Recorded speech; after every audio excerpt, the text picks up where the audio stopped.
कभी ऐसा महसूस होता है ना कि महीने के आखिर में सैलरी तो अच्छी खासी आई थी, लेकिन पैसा जैसे हवा में ही गायब हो गया।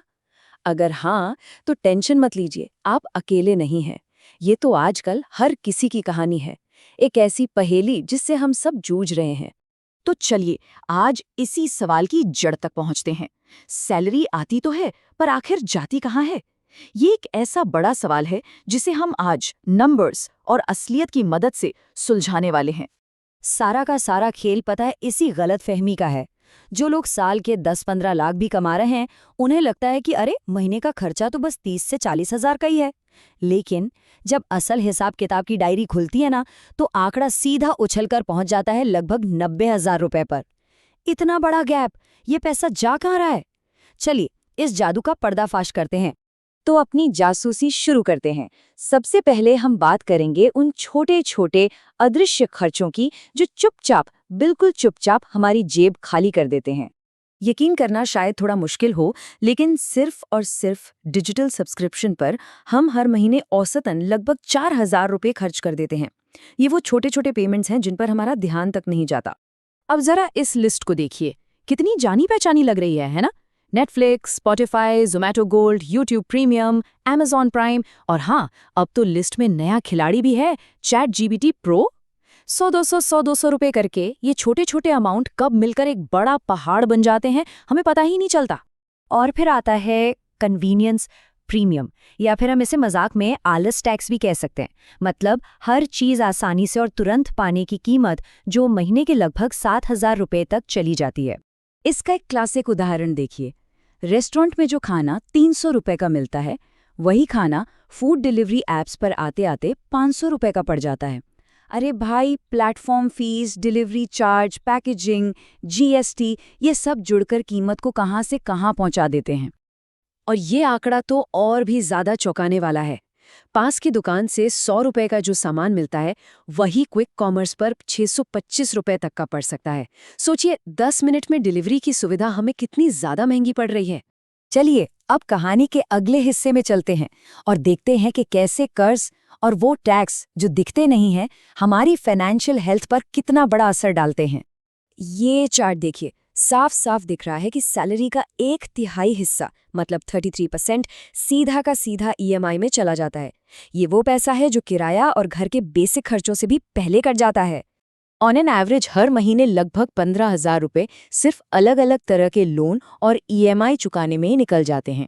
ये एक बहुत बड़ी रकम है जिसे लोग अक्सर अपने महीने के बजट में गिनना ही भूल जाते हैं।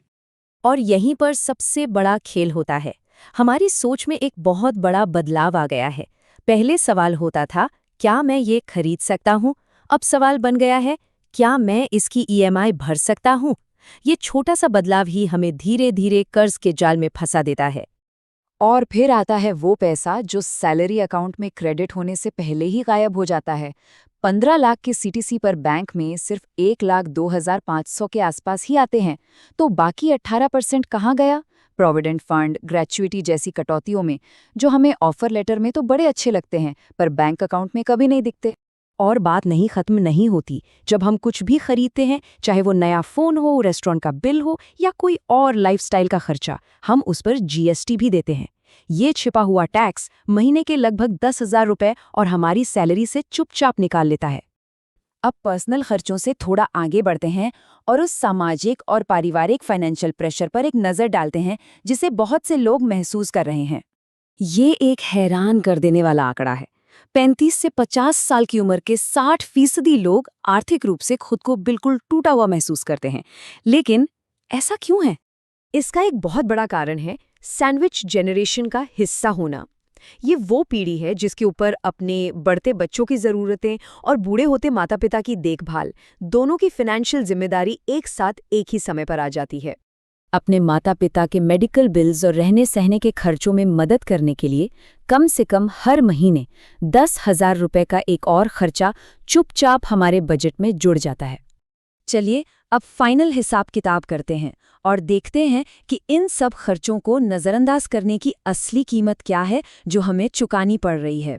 तो अब सारे टुकड़ों को एक साथ जोड़ते हैं। सब्सक्रिप्शन के 4,000, सुविधा के लिए 7,000, ईएमआई के 15,000, छिपे हुए टैक्स के 10,000, माता पिता की मदद के लिए 10,000 और हाँ, शादियों, कैब जैसे रैंडम खर्चों के 8,000। ये सब मिलाकर हुए पूरे 54,000 रुपए। और सुनिए, इसमें अभी तक 15,000 का किराया और 20,000 की ग्रोसरी जैसे बेसिक खर्चे तो जुड़े भी नहीं हैं। कुल मिलाकर हो गए लगभग 90,000 रुपए। तो अब वो रहस्य सुलझ गया है ना? लेकिन असली कीमत सिर्फ वो पैसा नहीं है जो हमने खर्च कर दिया। असली कीमत है वो पैसा जो हम कमा ही नहीं पाए। जरा ऐसे देखिए, अगर 25 साल की उम्र में 5,000 रुपए की मंथली एसआईपी शुरू की जाए तो 60 साल की उम्र तक ये 1.5 करोड़ रुपए बन सकती है।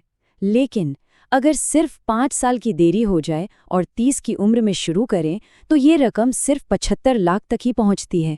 मतलब 5 साल की देरी की कीमत है पूरे 75 लाख रुपए।